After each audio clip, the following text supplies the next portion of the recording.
अस्सलाम वालेकुम, कैसे हैं आप सब। तो आज हम स्टार्ट करने जा रहे हैं एक्सरसाइज 10A का क्वेश्चन नंबर 6। तो मेरे पास ये बुक 1 है जिसको हम D1 भी बोलते हैं और उसका ये अपडेटेड 7th एडिशन यानी न्यू एडिशन मेरे पास मौजूद है।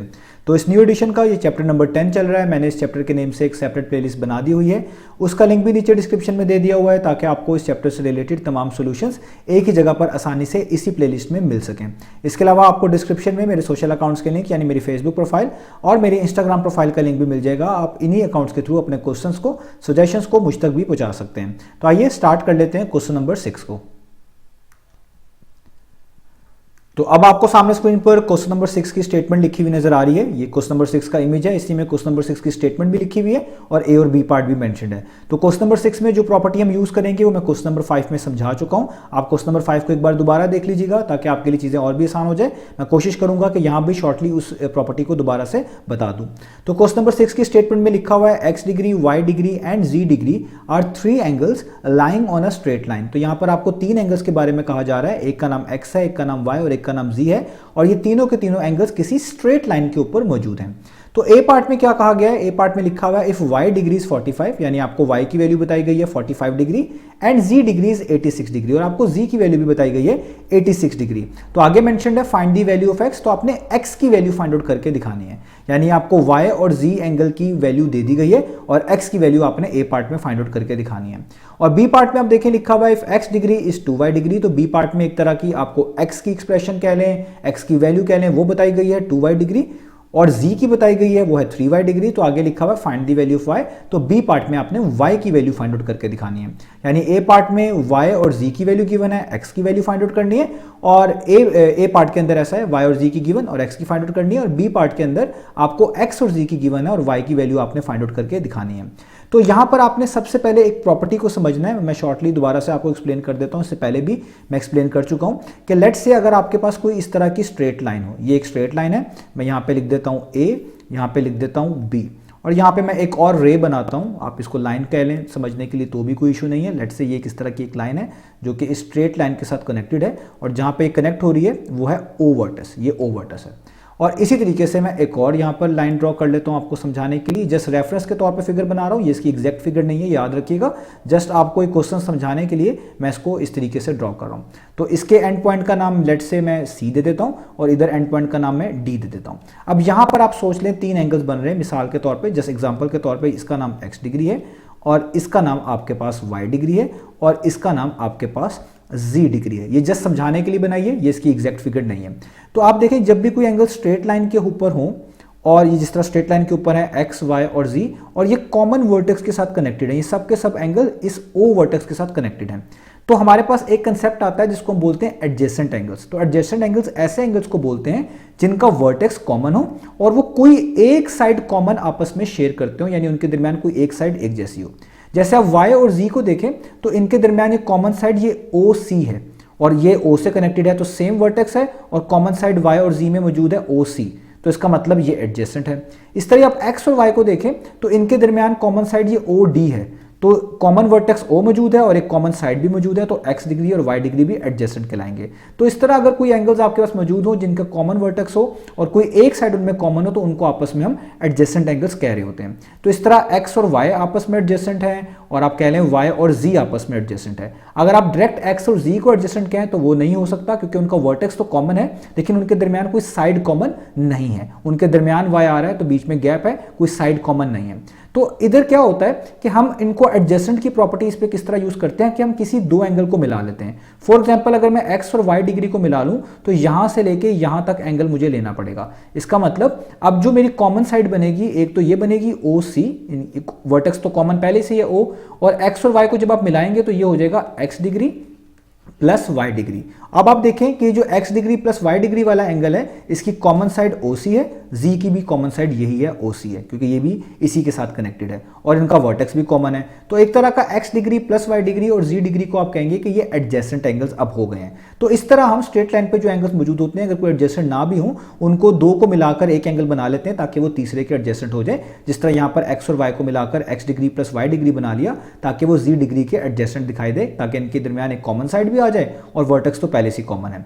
तो इस तरह करने से होता क्या है कि जब भी आपके पास कोई एडजेसेंट एंगल्स आए स्ट्रेट लाइन के ऊपर तो इनका सम हमेशा 180 के इक्वल बनता है। जैसे अगर आप लिख लें x degree plus y degree तो ऊपर पहले से मौजूद है और उसमें ये थर्ड एंगल जो z डिग्री यहाँ पर लिखा हुआ वो भी ऐड कर लें तो ये 180 डिग्री के इक्वल आते हैं। और वैसे भी ये बात आपको क्लियर कट पता है कि ये स्ट्रेट लाइन है और स्ट्रेट लाइन पे टोटल एंगल्स का सम 180 डिग्री ही होता है। तो इस प्रॉपर्टी का नाम होता है adjacent angles on a straight line. तो जिस तरह हमें ऊपर क्वेश्चन नंबर 6 में भी जो 3 एंगल्स दिए हैं वो स्ट्रेट लाइन के ऊपर ही दिए गए हैं, तो यानी उनका भी कुछ इसी तरह का सिनेरियो होगा। तो आप वहां पर भी ऐसे ही करेंगे कि आप उन तीनों एंगल्स को प्लस करके 180 डिग्री के इक्वल लिखेंगे इसी प्रॉपर्टी का यूज करते हुए, जिसको हम बोलते हैं adjacent angles on a straight line. तो आप क्या लिखेंगे ए पार्ट में कि हमारे पास एक एक्स एंगल है एक्स डिग्री, एक y एंगल है y डिग्री और एक z एंगल है z डिग्री। आप इनको सम करेंगे और किसके इक्वल रख देंगे 180 डिग्री के इक्वल रख देंगे। और आगे रीजन क्या देंगे, यही रीजन इसको शॉर्ट फॉर्म में लिखते हैं adjacent angles on a straight को हम शॉर्ट फॉर्म में लिखते हैं STR डॉट और आगे लाइन। तो ये मैंने प्रॉपर्टी क्वेश्चन नंबर 5 में भी समझाई थी कि स्ट्रेट लाइन पे जो आने वाले एंगल्स होते हैं जिनको हम एडजेसेंट एंगल्स भी कह सकते हैं, इस तरह हम उनको एडजेसेंट कंसीडर कर लेते हैं। अगर 2 से ज़्यादा हो जाए तो आपके पास ये फिर सम करके 180 के इक्वल आते हैं। क्योंकि ऊपर जो एंगल्स थे वो भी स्ट्रेट लाइन पे थे तो इसलिए मैंने उन सबको सम करके 180 के इक्वल रख लिया। अब ए पार्ट में जो वैल्यूज आपको गिवन है बस वो पुट कर दें, आप इजीली एक्स की वैल्यू फाइंड आउट कर लेंगे। तो एक्स की वैल्यू तो फाइंड आउट करनी है, एक्स को वैसे ही लिखे रहने दें। वाई की वैल्यू आपके पास गिवन है 45 तो वाई की जगह पे 45 डिग्री लिख लें। जी की वैल्यू आपको क्वेश्चन में गिवन है 86 डिग्री, उसकी जगह पे 86 डिग्री लिख लें और यहां पे आपके पास आ जाएगा 180 डिग्री। अब यहां पर आप 45 और 86 को ऐड कर सकते हैं, तो आप 45 में 86 ऐड कर लें तो आपके पास हो जाएगा x डिग्री प्लस 131 डिग्री और यहाँ पर जस्ट आपके पास बचेगा 180 डिग्री।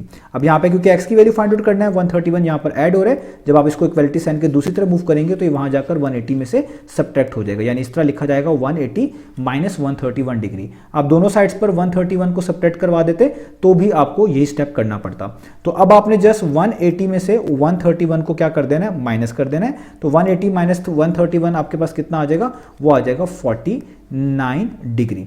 और जब दो चीजें आपस में इक्वल हो तो इसका मतलब है कि अगर इनकी ये डिग्रीज आपस में एक जैसी हैं तो इनके जो नीचे चीज लिखी हुई है वो भी आपस में एक जैसी है। तो अगर डिग्रीज को डिग्रीज के साथ कंपेयर कर लें तो नीचे जो चीज बचती है x है, इधर बचता है 49। तो आप इसको ऐसे भी लिख सकते हैं डिग्रीज लगाए बगैर कि x 49 के इक्वल है। तो ऐसे कोट कर लें या आंसर डिग्रीज में कोट कर लें, दोनों की मीनिंग सेम है। तो ए पार्ट तो आपका हो गया, ए पार्ट में आपने x की वैल्यू निकाल ली। अब इसी पैटर्न के ऊपर आपने b की वैल्यू भी फाइंड आउट करनी है। बी पार्ट में जो y की वैल्यू है वो आपने फाइंड आउट करके दिखानी है।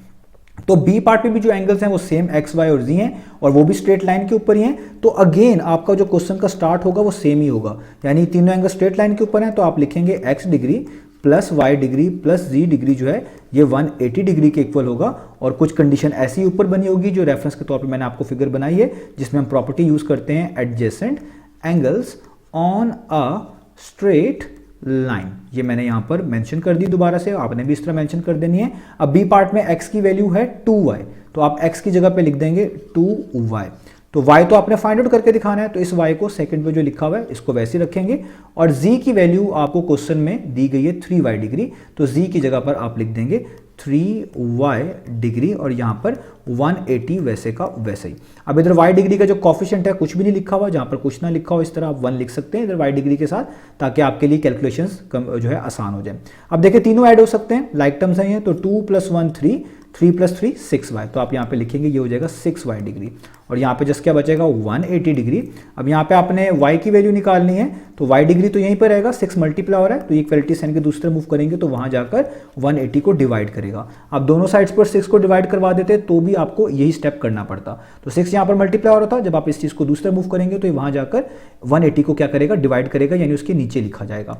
अब आप इसको फर्दर सॉल्व कर लें, 6 1 टाइम्स क्या होता है 6 और 6 30 टाइम्स कितना होता है 180। तो इसका मतलब y डिग्री का आंसर आ गया 30 डिग्री। ये भी दोनों चीजें इक्वल हैं, y डिग्री और 30 डिग्री। इसका मतलब अगर डिग्रीज के लिहाज से सेम है तो इनके नीचे लिखी हुई चीजें भी सेम होनी चाहिए, यानी y को आप लिख सकते हैं डायरेक्ट 30 के भी इक्वल। अगर आप डिग्री को कंपेयर कर लें, इसको हम कंपेयर करना कहते हैं, कंपेरिजन आप कह लें, तो y का आंसर आपके पास आ गया 30। तो आप डिग्रीज की फॉर्म में लिख लें तो भी ठीक है, इस तरह लिख लें तो भी ठीक है। तो ये आपके पास बी पार्ट हो गया।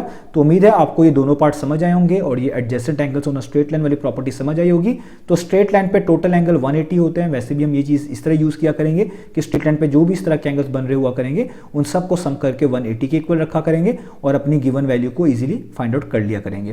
तो अब आपको उम्मीद है सारी चीज़ें क्लियर होगी। इंशाल्लाह अब नेक्स्ट वीडियो से मिलते हैं बाकी सॉल्यूशंस के साथ।